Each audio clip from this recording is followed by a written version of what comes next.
নমস্কাৰ আজিৰ এই ভিডিওটো জানো হক মেঘ ৰাশিৰ ব্যক্তিসকলৰ বাবে অক্টোবৰৰ মাহটো কেনেকুৱা যাব অ ল দীৰ্ঘই এইকেইটা আখৰেৰে যিসকল ব্যক্তিৰ নাম আৰম্ভ হয় তেওঁলোকৰ হৈছে মেঘ ৰাশি সো এই ভিডিওটো চাই যদি ভাল লাগে তেতিয়াহলে এইকেইটা আখৰেৰে নাম আৰম্ভ হোৱা ব্যক্তিসকলৰ সৈতে ভিডিওটো শেয়াৰ কৰিবলৈ নাপাহৰিব আজিৰ এই ভিডিওটোত আমি এই সকলোবিলাক দিশ ভালদৰে আলোচনা কৰিম স্বাস্থ্য উপাৰ্জন ধন সঞ্চয় এই সকলোবিলাক দিশ আজিৰ এই ভিডিওটোত আমি ভালদৰে আলোচনা কৰিম সো এই ভিডিওটো শেষলৈকে চাই থাকিব আপুনি যদি এতিয়ালৈকে মোৰ চেনেলটো সাবস্ক্ৰাইব কৰা নাই তেতিয়াহলে সাবস্ক্ৰাইব কৰি লব আৰু ভৱিষ্যতে আপলোড কৰা ভিডিওৰ নোটিফিকেশন পাবৰ বাবে বেল আইকনটো চুই অল সিলেক্ট কৰি দিব প্ৰথমতে জানো হক আপোনালোকৰ স্বাস্থ্যৰ ক্ষেত্ৰত ৰাশিৰ অধিপতি হৈছে মংগল গ্ৰহটো আপোনালোকৰ কাৰণে এটা খুব পজিটিভ প্লেনেট মংগল গ্ৰহটোৰ যেহেতু বৰ্তমান স্থিতি আপোনালোকৰ তৃতীয় ঘৰত আছে তৃতীয় ঘৰটোৰ পৰা আমি চাও পৰাক্ৰম সো বৰ্তমান সময়ছোৱাত আপোনালোকে বহুত কষ্ট কৰিব পাৰিব এইটো এটা অতিশয় ভাল স্থিতি বৰ্তমান সময়ছোৱাত আপোনালোকৰ দেহৰ ৰোগ প্ৰতিৰোধ ক্ষমতাও মজবুতে থাকিব মংগল যদিও বুধৰ ঘৰত আছে কিন্তু মংগল গ্ৰহটোৰ ওপৰত ইয়াতে অন্য কোনো ধৰিলক পাপক গ্ৰহৰ ডাইৰেক্টলি এছ'চিয়েচন হোৱা নাই সো বৰ্তমান সময়ছোৱাত আপোনালোকে এটা নিৰোগী দেহা মেইনটেইন কৰিবলৈ পাৰিব ব্লাড প্ৰেছাৰ জনিত যদি প্ৰবলেম আছে বা মংগল গ্ৰহটো ৰিলেটেড যদি কিবা অসুবিধা পাই আছে তেতিয়াহলে আপোনালোকে অলপ সাৱধান হ'ব লাগিব এতিয়া জানো হক আপোনালোকৰ দ্বিতীয়টো পইণ্ট হৈছে আপোনালোকৰ উপাৰ্জন আৰু ধন সঞ্চয় উপাৰ্জন আৰু ধন সঞ্চয়ৰ ক্ষেত্ৰত চালে উপাৰ্জনৰ ঘৰৰ মালিক হৈছে শনি গ্ৰহটো আৰু শনি গ্ৰহটো ইয়াতে উপাৰ্জনৰ ঘৰতে আছে বৰ্তমান সময়ছোৱাত আপোনালোকক কষ্ট কৰোৱাব শনি গ্ৰহটো এটা হাৰ্ড ওয়াৰ্কিং বা মানে আপোনালোকৰ হাৰ্ড ওয়াৰ্ক বা লেবাৰ ৰিলেটেড প্লেনেট হয় শনি গ্ৰহটোৱে শাৰীৰিক শ্ৰম কৰা মানুহক বেছি প্ৰাধান্য দিয়ে বৰ্তমান সময়ছোৱাত শনি গ্ৰহটোৰ স্থিতি যেহেতু ইয়াতে আছে আৰু শনি তৃতীয় দৃষ্টি আপোনালোকৰ ৰাশিটো আহি আছে সব বৰ্তমান সময়ছোৱাত আপোনালোকে কষ্ট কৰক আপোনালোকৰ ইনকামৰ ক্ষেত্ৰত কষ্টৰ জৰিয়তে ভাল দেখা গৈছে ইনকামৰ ক্ষেত্ৰত কষ্টৰ জৰিয়তে বৃদ্ধি কৰিবলৈ পাৰিব ধনস্থানত স্থিতি আছে আপোনালোকৰ বৃহস্পতি গ্ৰহটোৰ ইয়াৰ পৰা দৃষ্টি আছে আপোনালোকৰ কৰ্মস্থানত বৃহস্পতি গ্ৰহটোৰ দৃষ্টি আছে আপোনালোকৰ ৰোগৰ স্থানত বৃহস্পতিৰ দৃষ্টি আছে আপোনালোকৰ ইয়াতে অষ্টম ঘৰটো হৈছে এটা সংঘৰ্ষৰ ঘৰত ধনস্থানৰ মালিকৰ আপোনালোকৰ কৰ্মস্থানৰ দৃষ্টি এটো এটা অতিশয় পজিটিভ সাইড হয় তাৰ মানে আপোনালোকে এইখিনি সময়ছোৱাত যদি বৃহস্পতি ৰিলেটেড বিভাগত কিবা এটা সাকসেস পাব বিচাৰি আছে তেতিয়াহলে সহজে আপোনালোকে সফলতা লাভ কৰিবলৈ পাৰিব শিক্ষকতা পুৰোহিত ন্যায়ালয় ৰিলেটেড কাম টকা পইচাৰ যত লেনদেন হয় মেনেজাৰ এসিস্টেন্ট হুতৰ ব্যৱসায় ফল তৰকাৰী ব্যৱসায় পণ্ডিত ৰাজনীতিক মনোবিজ্ঞানী মানৱ উন্নয়ন এইবিলাক ক্ষেত্ৰত আপোনালোকে বহুত ভাল ফলে পাব পাৰিব এতিয়া দেখুৱা দিছো আপোনালোকৰ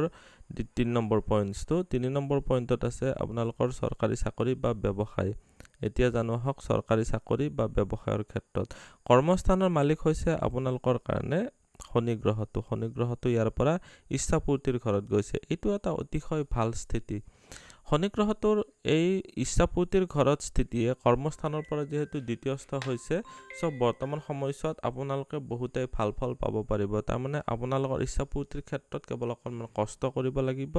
আপোনালোকে নিশ্চয় বহুত ভাল ফল লাভ কৰিবলৈ পাৰিব শনি গ্ৰহটোৰ ইয়াতে স্থিতিয়ে আপোনালোকক এইখিনি সময়ছোৱাত সফলতা দিয়াব ইচ্ছাপূৰ্তিৰ ক্ষেত্ৰত শনি গ্ৰহটো ৰিলেটেড যিবিলাক অনুষ্ঠান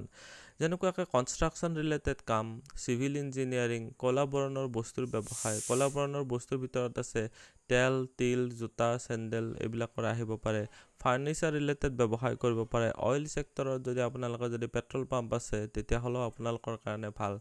আৰু শনি গ্ৰহটো ৰিলেটেড বিভাগ হৈছে যিবিলাক হাৰ্ডৱেৰৰ দোকান বা আপোনালোকৰ লো যন্ত্ৰপাতি লোহা ৰিলেটেড কনষ্ট্ৰাকচন সম্বন্ধীয় বস্তু শিল বালি ইটা সিমেন্ট এইবিলাকৰ যদি ব্যৱসায় কৰি আছে বা কৰিব বিচাৰি আছে সো মই ব্যৱসায়ৰ ঘৰটো কৈ দিছো কাৰণ ব্যৱসায়ৰ ঘৰত ইয়াতে শুক্ৰ গ্ৰহটোৰ স্থিতি আছে শুক্ৰ গ্ৰহটো অৱশ্যে ইয়াতে আপোনালোকৰ 13 অক্টোবৰ তাৰিখলৈকে থাকিব তাৰ পিছত আপোনালোকৰ শুক্ৰ গ্ৰহটো আহিব ইয়াতে তাৰ মিনিংটো হৈছে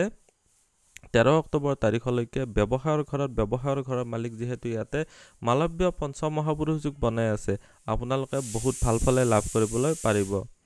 শুক্ৰ গ্ৰহটোৰ স্থিতিয়ে এইখিনি সময়ছোৱাত আপোনালোকৰ মানে 13 তাৰিখলৈকে ব্যৱসায়ৰ ক্ষেত্ৰত বিশেষ উন্নতি দিব। আপোনাৰ যদি ডাঙৰ ইনভেষ্টমেণ্ট কিবা কৰিবলগীয়া আছে 13 তাৰিখৰ আগতে কৰক, পিছলৈকে ৰখাই নথব। এইখিনি সময়ছোৱাত 13 তাৰিখলৈকে আপোনালোকে বিশেষভাৱে ব্যৱসায়ৰ ক্ষেত্ৰত ছাকচেছ লাভ কৰিব পাৰিব। যদি আপোনালোকে কিবা ধুনীয়া বস্তু মানে বুজিব পাৰিছে ন, যে আপোনালোকে যদি সাপোজ কাপোৰ কানিৰ ব্যৱসায় কৰি আছে বা লাক্সাৰিয়াছ কাৰৰ ব্যৱসায় কৰি আছে, ভাল এখন হোটেল আছে য'ত তাৰমানে ধৰি লওক কোৱালিটি মেইনটেইন কৰা হয়, বা যিবিলাক চখিন বস্তু আছে বা মিউজিক বা এণ্টাৰটেইনমেণ্ট ৰিলেটেড বস্তু আছে, যেনেকুৱাকৈ কিছুমান মিউজিকেল ইনষ্ট্ৰুমেণ্টছ থাকে বা আপোনালোকৰ ধুনীয়া যিবিলাক বস্তু হয় আৰু মুঠতে যিবিলাকে মানুহে আমোদ প্ৰমোদ বা চখৰ কাৰণে ইউজ কৰে, তেনেকুৱা বস্তুৰ যদি আপোনালোকে ব্যৱসায় কৰে বা হোটেল ৰিলেটেড ব্যৱসায়টোও ভাল, কাৰণ এইটোৰ ক্ষেত্ৰতো মানুহে আমোদ প্ৰমোদৰ কাৰণে সাপোজ ক'ৰবাত ঘূৰিব ফুৰিব আহিছে, পৰ্যটন ৰিলেটেড ক্ষেত্ৰত যদি আপোনালোকে কিবা কৰি আছে বা আপোনালোকে যদি হেণ্ডলুম বা টেক্সটাইল ৰিলেটেড ক্ষেত্ৰত যদি কিবা কৰি আছে, তেতিয়াহ'লে আপোনালোকৰ ব্যৱসায়ত যথেষ্টখিনি উন্নতি পাব। এতিয়া জানো হওক আপোনালোকৰ নেক্সট পইণ্টটো হৈছে ভাগ্য, পিতা, ধৰ্ম বা গুৰুজনৰ ক্ষেত্ৰত কেনেকুৱা হ'ব। আপোনালোকৰ ভাগ্য, পিতা আৰু ধৰ্ম এইটো স্থানৰ মালিক হৈছে বৃহস্পতি গ্ৰহটো। বৃহস্পতি গ্ৰহটো আৰম্ভণিতে আছে আপোনালোকৰ দ্বিতীয় ঘৰত। দ্বিতীয় ঘৰটো হৈ গ'ল ফেমিলি, ৰিলেটিভছ বা আপোনালোকৰ ছেভিংছৰ ঘৰ হয়, এইটো টকা পইচা য'ত আপোনালোকৰ ৰয় বা আপোনালোকৰ প্ৰপাৰ্টি ৰিলেটেড ক্ষেত্ৰৰ ঘৰ হয়। চ' বৃহস্পতিৰ ইয়াতে স্থিতিয়ে আপোনালোকক এইখিনি সময়ছোৱাত নিশ্চয় লাভৱান্বিত কৰিব। কোনটো ক্ষেত্ৰত লাভৱান্বিত কৰিব? বিশেষকৈ কৰ্মস্থানৰ ক্ষেত্ৰত লাভৱান্বিত কৰিব। প্ৰমোশ্যনৰ কাৰণে ভাল হৈ গ'ল, টিচিং লাইন বা বেংকিং ছেক্টৰ বা কম্পিউটাৰ ৰিলেটেড কাম বা আপোনালোকৰ যদি টকা পইচাৰ য'ত লেনদেন হয় বা আপোনালোকে যদি ফলতৰকাৰী ব্যৱসায়ো কৰি আছে, এইবিলাক ক্ষেত্ৰতো আপোনালোকে বহুত ভাল ফলে পাব পাৰিব। বৃহস্পতিৰ ফালৰ পৰা যথেষ্টখিনি ছাপোৰ্ট লাভ কৰিব পাৰিব। বৃহস্পতিৰ এইটো ঘৰত স্থিতিৰ কাৰণে বৰ্তমান সময়ছোৱাত আপুনি পিতাৰ কথা শুনি চলিব পাৰিলে ভাল। গুৰুৰ কথা যদি শুনি চলে তেতিয়াহ'লে আপোনালোকৰ কৰ্মপ্ৰাপ্তিৰ ক্ষেত্ৰতো ভাল হ'ব, যিহেতু আপোনালোকৰ চাকৰিৰ ঘৰতো ইয়াতে বৃহস্পতিৰ দৃষ্টি দি আছে। ঠিক আছে, চ' বৰ্তমান সময়ছোৱাত আপোনালোকে ভাগ্যক ধিয়াই থাকিব নালাগে, ৰখি নাথাকিব, কিন্তু ভাগ্যৰ ছাপোৰ্টটো আপোনালোকে পাব। আপোনালোকে কেৱল কষ্টখিনি কৰক, কষ্ট কৰিলে আপোনালোকে যথেষ্টখিনি ভাল ফলে লাভ কৰিব পাৰিব। ধৰ্ম কৰ্মৰ ক্ষেত্ৰতো বেয়া নহয়, ধৰ্ম কৰ্মৰ ঘৰত ইয়াতে মংগল গ্ৰহটোৰ দৃষ্টি আছে। চ' মংগলৰ ফালৰ পৰা আপোনালোকে ইয়াতে বহুতেই সহায় পাব। আপোনালোকৰ অলপ গৰমাগৰমি হ'ব পাৰে পিতা বা গুৰুজনৰ সৈতে, আপোনালোকে ধৈৰ্য ধৰি ৰিলেশ্যনশ্বিপটো মেইনটেইন কৰিব লাগিব। এতিয়া জানো হওক নেক্সট পইণ্টলৈকে। নেক্সট পইণ্টটো হৈছে আপোনালোকৰ প্ৰেম প্ৰসংগ বা বিবাহৰ ক্ষেত্ৰত। লাভ ৰিলেশ্যনশ্বিপৰ ঘৰ হৈছে আপোনালোকৰ এইটো, ইয়াৰে অধিপতি হৈছে ৰবি। আৰম্ভণিতে 17 তাৰিখলৈকে ৰবি আছে ইয়াতে, 17 তাৰিখৰ পিছত ৰবি আহিব ইয়াতে। চ' বৰ্তমান সময়ছোৱাত তাৰমানে 17 তাৰিখলৈকে আপোনালোকৰ অলপ পেটৰ কমপ্লেইন অহাটো স্বাভাৱিক। ৰবি ইয়াতে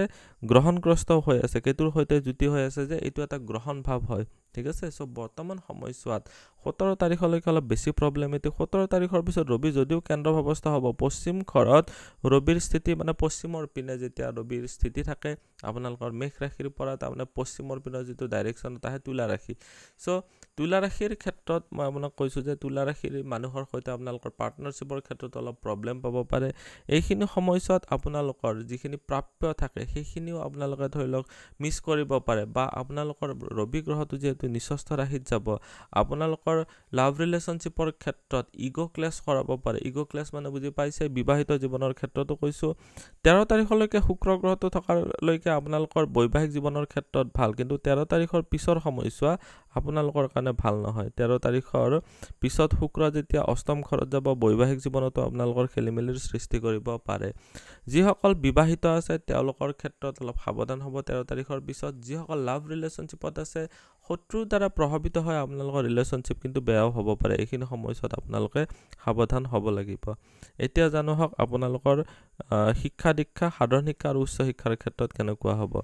সাধাৰণ শিক্ষাৰ ঘৰটো চালে আপোনালোকৰ সাধাৰণ শিক্ষাৰ ঘৰৰ মালিক হৈছে চন্দ্ৰ গ্ৰহটো, এটা ফাষ্টেষ্ট মুভিং প্লেনেট হয়। চ' চন্দ্ৰ গ্ৰহটোৰ কথা ইয়াতে বাদেই দিলোঁ। ইয়াতে দৃষ্টি কাৰ কাৰ আছে, ৰাহুৰ দৃষ্টি আছে ইয়াতে, আৰু মংগল গ্ৰহটো আহিব। মংগল গ্ৰহটো আহিব ইয়াতে 20 তাৰিখৰ পিছত। 20 তাৰিখৰ পিছত মংগল গ্ৰহটো ইয়াতে আহিব, যদিও নিচস্থ ৰাশিত সোমাব। তাৰ মানে হৈছে এইখিনি সময়ছোৱাত আপোনালোকৰ কনফিউজন, পঢ়া শুনাৰ ক্ষেত্ৰত কিছুমান ধৰি লওক বুজি নাপাব পাৰে, বা আপোনালোকৰ বস্তু এটা কেটছ কৰিব পৰা ক্ষমতাটো অলপ দুৰ্বল হৈ থাকিব পাৰে। নিজৰ জন্মকুণ্ডলী অধ্যয়ন কৰি কিছুমান প্ৰতিকাৰ কৰিব পৰা যায়।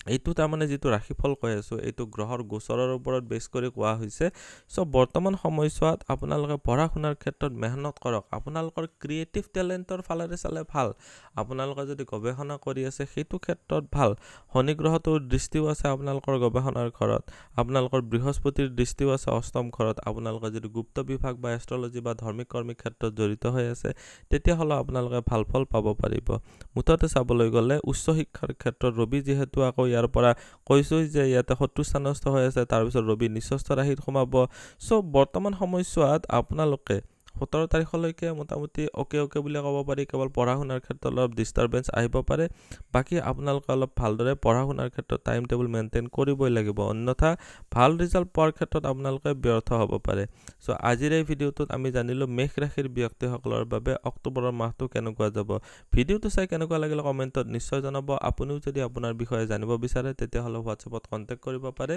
ধন্যবাদ এইটো ভিডিঅ'ত আগবঢ়োৱা জ্ঞানখিনিৰ পৰা যদি আনৰো উপকাৰ হ'ব ভাবে তেনেহ'লে বন্ধুবৰ্গ আত্মীয় স্বজন আৰু চিনাকি মানুহৰ সৈতে শ্বেয়াৰো কৰিব আপোনালোকে নেক্সট ভিডিঅ' কিহৰ ওপৰত চাব বিচাৰে কমেণ্টত জনাব ধন্যবাদ